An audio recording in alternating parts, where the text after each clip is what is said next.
kuliah lain atau belum sama sekali? Semester lalu.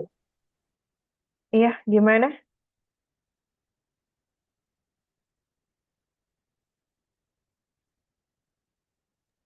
Yang matkul yang bareng Bu Meta itu Oh, integrated oke. kayaknya. IMC ya, Integrated Marketing ya. Oke, berarti kalau udah pernah saya ajar nggak perlu kenalan lagi. Udah tahu semua dianggapnya ya.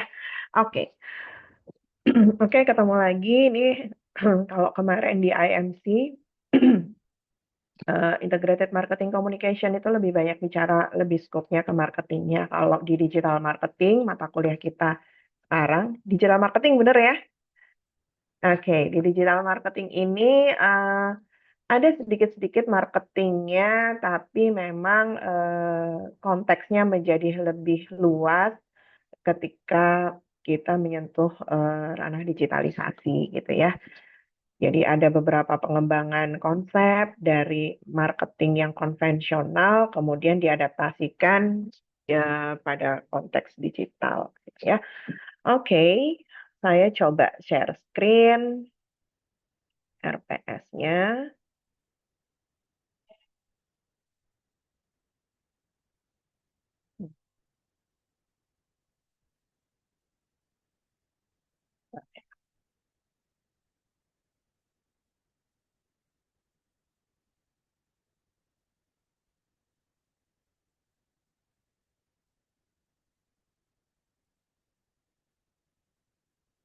Terlihat tidak ya share screen saya?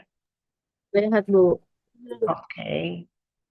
Oke, ini gambaran ini ya, gambaran ringkas dari RPS kita atau rencana pembelajaran semester kita untuk 16 pertemuan ke depan.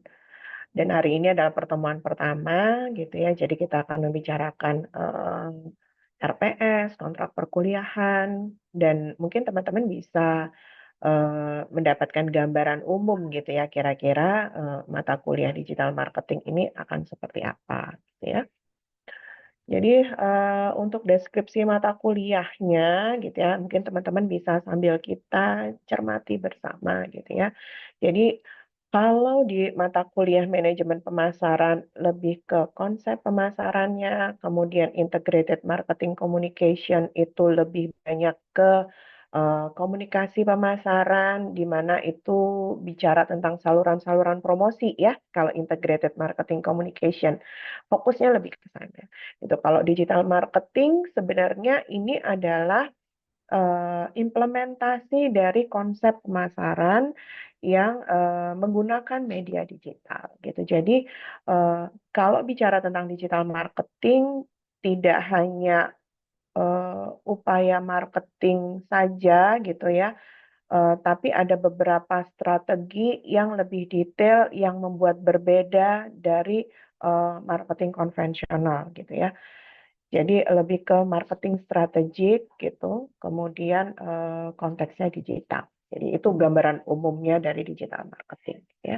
Jadi di sini ada memberikan pemahaman tentang konsep pemasaran melalui pemanfaatan media digital, di mana dalam proses perancangan strategi gitu ya. Jadi ini lebih ke strategi pemasaran kalau mata kuliah digital marketing gitu ya. Perancangan strategi pemasaran digital diperlukan kemampuan untuk menganalisis situasi gitu ya.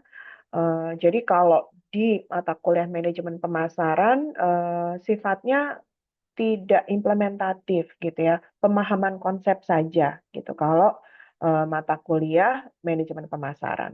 Tapi di mata kuliah digital marketing, teman-teman akan mempraktikkan konsep pemasaran yang sudah dipelajari di mata kuliah manajemen pemasaran.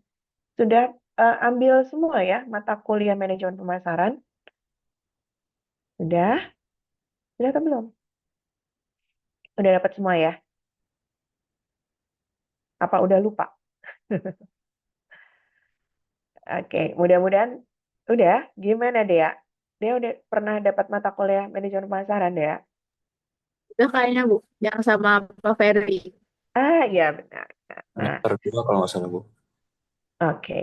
Nah, itu teman-teman akan dapat konsepnya, konsep dasar teori-teori pemasaran. Di situ bicara tentang segmen pasar, ya kan? Ada STP ya, segmenting, targeting, positioning.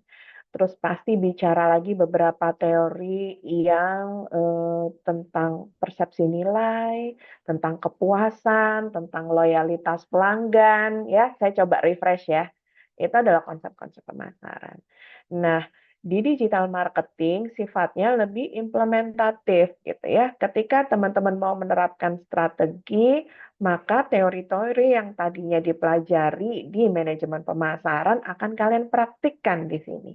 Gitu ya, akan dipraktikkan di sini. Jadi menganalisis situasi, baik sisi internal maupun eksternal, kemudian mempelajari tentang perilaku konsumen, gitu ya. Bagaimana konsumen dengan permasalahannya, alternatif solusi apa saja yang bisa kita rancang, gitu kan. Nah, itu sifatnya implementatif, gitu ya. Jadi sebelum menentukan tujuan yang ingin dicapai perusahaan terkait dalam hal meningkatkan penjualan, menyelenggarakan layanan yang mampu meningkatkan kepuasan konsumen. Jadi kalau teman-teman ingin membangun sebuah strategi bagaimana menciptakan atau meningkatkan kepuasan konsumen, mesti tahu dulu gitu ya. Experience-nya konsumen tuh kayak apa sih gitu ya. Perilaku mereka seperti apa, preferensinya mereka seperti apa, sehingga kita tahu bagaimana harus memberikan kepuasan, memberikan layanan kepada mereka gitu. Nah, kita sendiri adalah bagian dari konsumen. Jadi, kalau teman-teman belajar digital marketing, posisinya adalah teman-teman jadi marketer, ya, jadi pemasar, jadi digital marketing analis gitu ya. Kemudian jadi digital marketing profesional gitu. Itu posisi kalian ketika belajar digital marketing ada di situ. Tapi di sisi lain dalam keseharian kalian adalah sebagai konsumen. Sehingga amatan yang dilakukan kepada konsumen tentunya ya sama halnya seperti amatan terhadap diri sendiri gitu ya. Karena kan kita bagian dari konsumen. Apa sih sebenarnya kalau kita sebagai konsumen maunya kayak gimana sih? Maunya layanan digitalnya itu mesti kayak apa? Mestinya konten digital tuh harus kayak gimana? Promosi itu mesti kayak gimana sih gitu ya? Nah, itu nanti yang kita pelajari. Oke, kemudian ini kompetensi mahasiswa, kompetensi lulusan dari peserta yang mengikuti mata kuliah ini, gitu ya. Maka harapannya punya kompetensi dalam merancang konten pemasaran dan menyusun strategi pemasaran digital, ya. Oke, kemudian ini kompetensi mata kuliahnya, gitu ya. Dalam setiap pertemuan, yang pertama pasti dari tahapan awal dulu, gitu ya mahasiswa mampu memahami dasar-dasar pemasaran digital. Jadi pemasaran digital itu ruang lingkupnya apa gitu ya, konsepnya bagaimana, itu tentunya ada di tahapan awal dan insya Allah kita akan pelajari di pertemuan mendatang. Ya. Kemudian berikutnya adalah mampu merencanakan strategi pemasaran digital. Baru merencanakan gitu ya mengetahui gambaran umumnya ketika merancang pemasaran digital tuh seperti apa sih? Merancang strategi itu apa saja yang kita perlukan gitu ya. Kemudian setelah itu baru kita mengisi gitu ya poin-poin yang ada di strategi pemasaran digital. Untuk dia menjadi strategi, maka hal apa saja yang harus kita siapkan gitu ya. Maka di pertemuan ketiga kita bisa melakukan pertama adalah riset pasar digital gitu ya. Riset pasar digital ini bisa melalui kalau sekarang itu lebih mudah lagi gitu ya karena observasi bisa dilakukan dalam konteks digital juga gitu ya. Perilaku pasar, perilaku konsumen itu bisa kalian pelajari gitu ya melalui bagaimana orang-orang berkomentar, bagaimana orang-orang menyukai konten gitu ya. Interaksinya seperti apa yang disukai dan yang kurang disukai itu teman-teman bisa melakukan observasi di lingkup digital karena saya yakin teman-teman semua pasti punya media sosial gitu ya, akrab dengan berita-berita digital gitu ya, portal digital. Jadi pasti bisa mengamati kira-kira apa trennya sekarang, ya. Kan tren itu bergeser terus ya, gitu. kira-kira sekarang lagi pengennya apa ya, suka konten yang kayak gimana sih gitu ya. Kalau dikasih yang gitu-gitu terus kan bosen gitu. Pasti ada pembaruan-pembaruan konten yang oh entertainmentnya dari sisi sini nih yang disukain. Oh edukasinya mesti yang begini pendekatannya kayak gitu ya. Nah, itu adalah riset pasar digital untuk mengetahui tentang preferensi pasar, selera pasar, tren yang ada di pasar gitu ya. Seperti itu. Kemudian yang berikutnya adalah tentang merancang strategi bauran pemasaran digital, gitu ya. Jadi kalau sebelumnya teman-teman di manajemen pemasaran sudah bicara tentang belajar tentang marketing mix atau bauran pemasaran, gitu ya. Nah, sekarang bauran pemasaran coba diperluas konteksnya jadi bauran pemasaran digital. Gitu ya. Tentunya banyak hal baru dari yang sebelumnya teman-teman belajar tentang produk, price, place dan promotion gitu ya. Ini menjadi produknya lebih banyak konteksnya gitu ya. Produknya lebih banyak. Kalau dulu produk kita kenalnya cuma barang dan jasa gitu ya. Ternyata sekarang ada produk digital, ada konten ya, seperti itu. Itu juga bisa dimonetisasi gitu ya. Kemudian price gitu ya, price juga jadi banyak konteksnya lebih banyak ketika kita menyentuh ranah digital. Begitupun dengan place dan promotion, menjadi lebih beragam. Nah, part yang promotion mungkin teman-teman bisa mengingat lagi banyak hal di IMC gitu ya, karena sudah integrated marketing communication gitu ya, sudah terintegrasi dengan beberapa pendekatan digital. Kemudian pertemuan kelima, di sini ada merancang konten pemasaran, gitu ya, merancang konten pemasaran. Di sini ada user interface, bagaimana secara interface, secara antarmukanya atau apa ya daya tarik visualnya oke, ya kan? Bagaimana membuat konten yang bisa menyenangkan mata yang melihat, gitu ya, intinya seperti itu. Begitu ngelihat langsung sekian second orang akan menatap, gitu ya dibanding cuma di scroll-scroll doang gitu. Kemudian di pertemuan keenam di sini ada merancang strategi online customer experience atau user experience.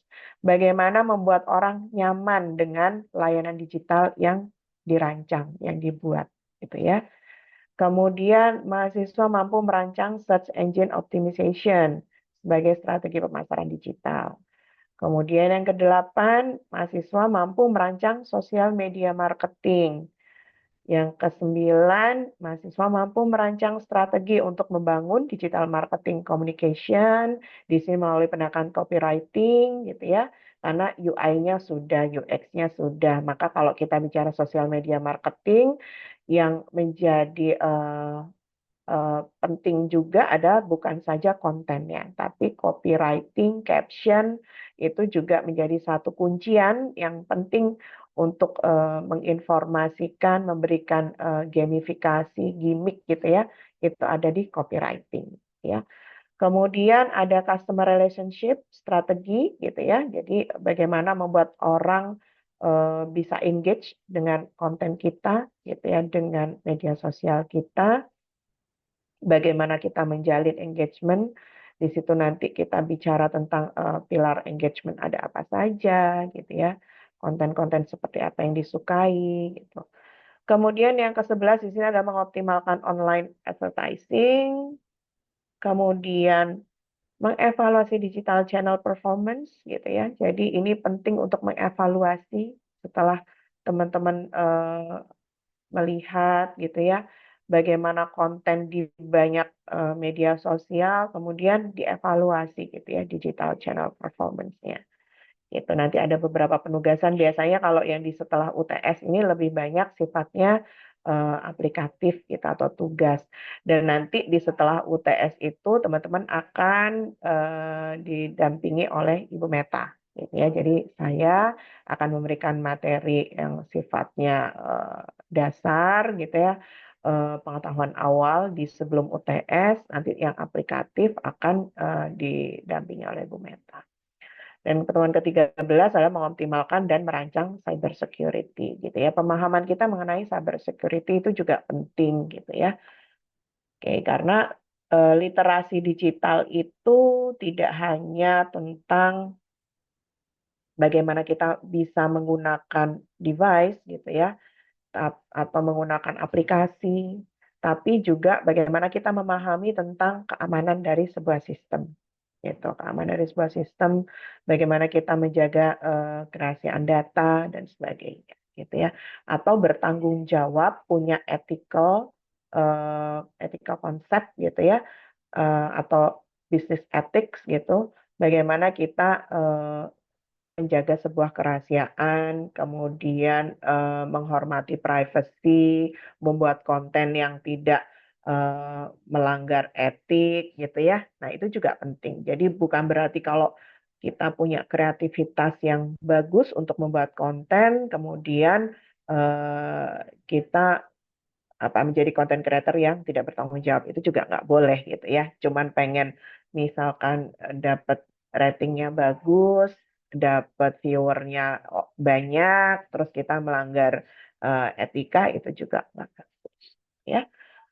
Oke, kurang lebih itu materi yang nanti akan kita temui di setiap pertemuan selama 1 semester, kurang lebih 16 pertemuan, gitu ya.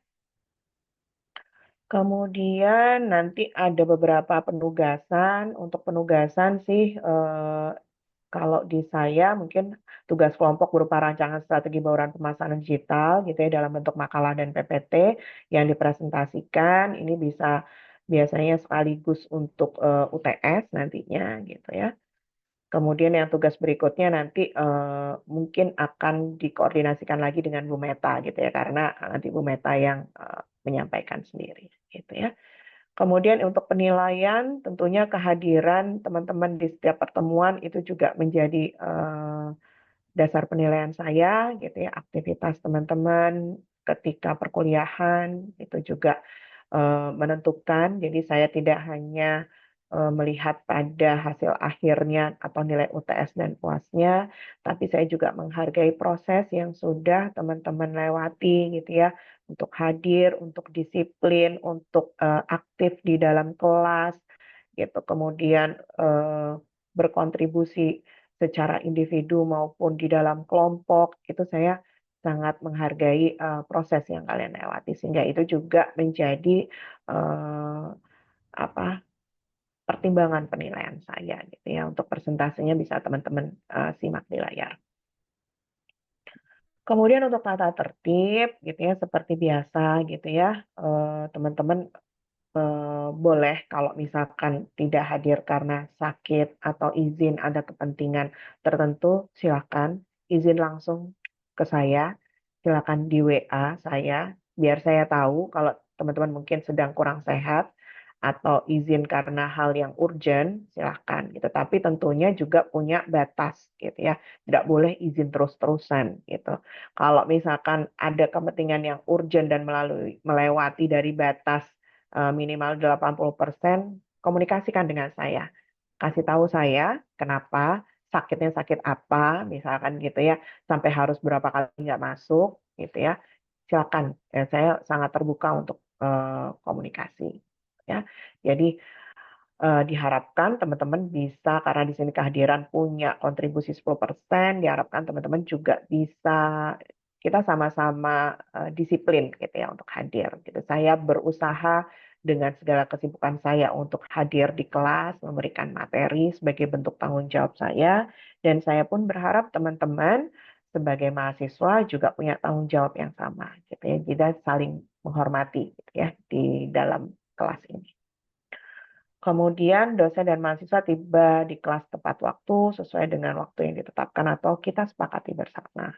Gitu ya. Kalau kemarin di jadwal itu jam 8, kemarin saya sudah janjian dengan PJ-nya untuk kita mulai di jam 9 gitu ya. Kemudian gitu ya, ini ada bisa raise hand kalau kita online gitu, ataupun juga ketika klasikal gitu ya, teman-teman bisa angkat tangan dulu, itu sesuai sopan santun saja ya gitu ya. Kemudian HP-nya silakan di silent gitu ya, supaya tidak mengganggu proses pembelajaran gitu, tidak membuat kegaduhan dalam kelas gitu ya, tidak boleh ada plagiat gitu ya. Itu etika kita di dalam dunia akademik, dan teman-teman harus paham dan menghargai aturan ini, gitu ya. Oke, ini ada beberapa sumber referensi. Tentunya dari 4 sumber referensi ini, saya terbuka untuk kalian punya referensi dari manapun, tapi menjadi tanggung jawab saya akan share materi atau e-book dari saya yang bisa jadi reference buat teman-teman. Tapi terlepas dari e-book yang saya berikan, bebas. Yang penting judulnya digital marketing, enggak silahkan gitu ya, kita bebas. Teman-teman bisa googling, bisa dapat e-book dari mana saja. Tapi sebagai bentuk tanggung jawab, saya akan share satu e-book atau beberapa e-book yang mungkin bisa jadi reference buat teman-teman. Ya, oke, itu terkait RPS. Saya stop share dulu. Mungkin saya akan share di chat untuk e-booknya, gitu ya.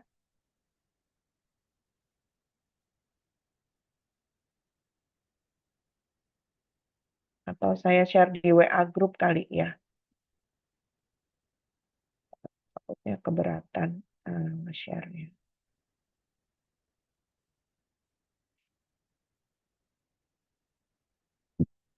Oke, nanti saya share di eh, PJ kelas ya. PJ kelasnya ini siapa ya tadi? Saya Bu, nanti saya bikin grup aja juga sekalian. Oh, oke. Ini yang nge-share link tadi ya? Iya Bu. Oke.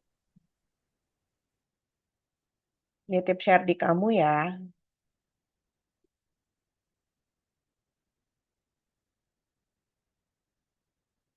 Mumpung saya ingat takutnya ntar kelewat lupa.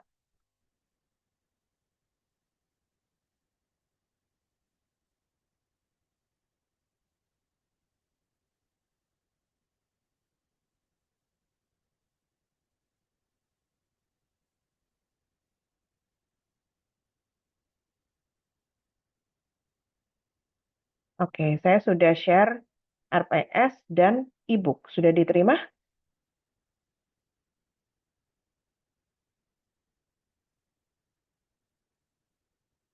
Oh, diterima belum? Sudah Bu, sudah. Oke.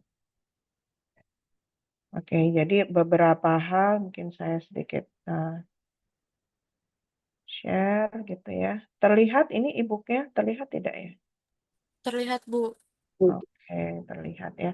Jadi e-booknya seperti ini, kita dari Shafi. Nah, beberapa kalau tentang kayak bisnis digital atau yang digital-digital itu biasanya kita pakai Dev Shafi. Oke.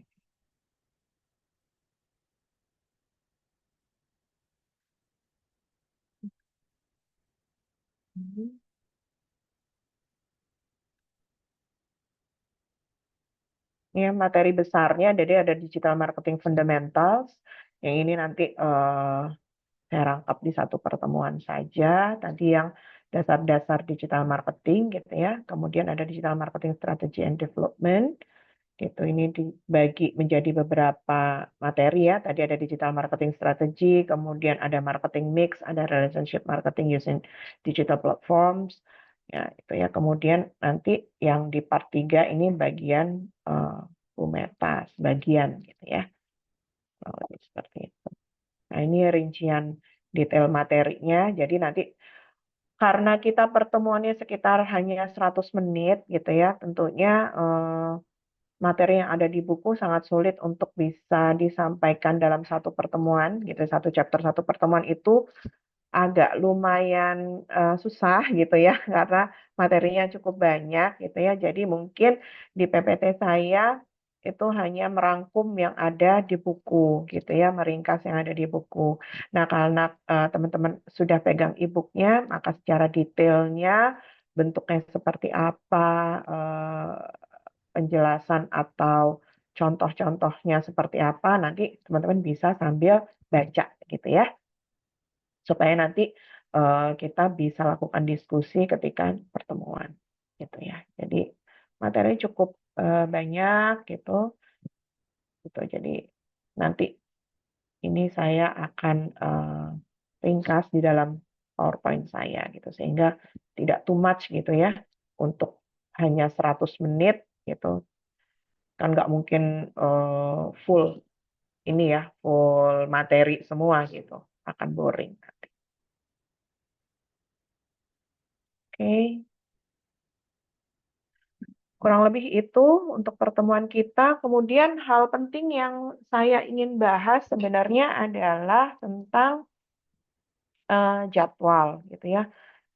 Terus terang kalau yang di jam 8 pagi itu kan jadwal di KRS itu kalian jam 8 pagi ya.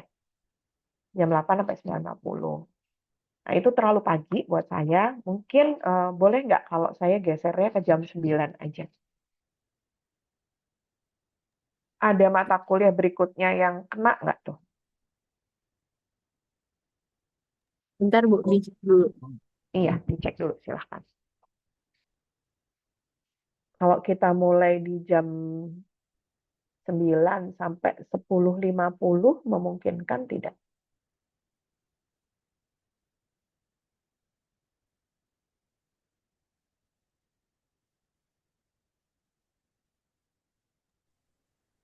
Sebenarnya bisa Bu, karena kita ada kelas lagi jam 1. Cuman kalau offline nggak tahu ruangannya bakal dipakai kelas lain atau enggak.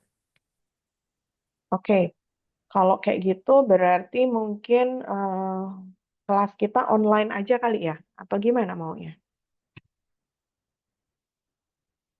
Atau mungkin kalau kalau online, kalau offline kira-kira teman-teman bisa cari kelasnya nggak? Kalau misalkan nggak ya berarti online gitu. Sebelum online coba diupayakan untuk cari kelasnya mungkin. Ya Bu, nanti paling saya coba rundingin lagi ya Bu ya. Oh iya, silakan. Gitu. Jadi soalnya kalau jam 8 pagi, apalagi di puasa ini agak kepagian gitu ya buat saya. Gitu. Macet sebenarnya gitu ya. Saya takutnya setiap jam 8 saya akan telat gitu. Jadi saya prefer di jam 9 gitu.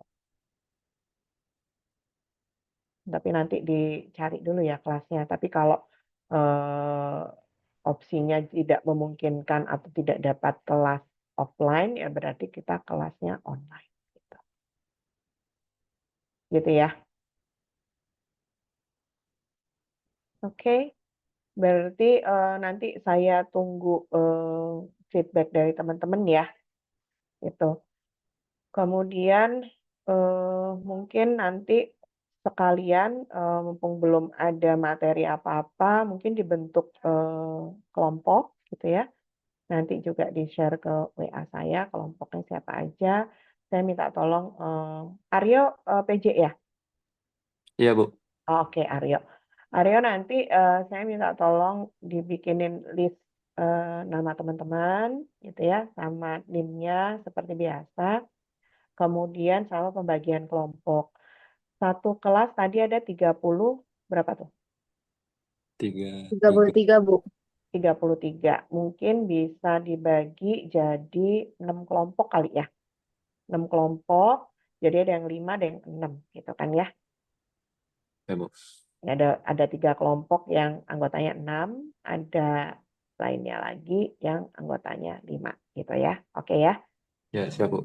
Oke, nanti silakan teman-teman bagi sendiri kelompoknya gitu ya. Bergabung sendiri, tinggal nanti Aryo ngelaporin ke saya. Oke? Oke, mungkin itu saja saya rasa untuk pertemuan awal kita. Ada pertanyaan dari teman-teman? Mungkin ada yang kurang jelas dari kontrak perkuliahan kita. Ada yang perlu didiskusikan, dinegosiasikan? Silahkan.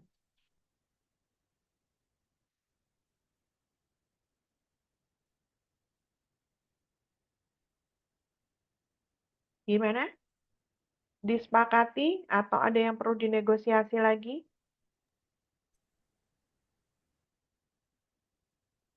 Ya, senyum-senyum.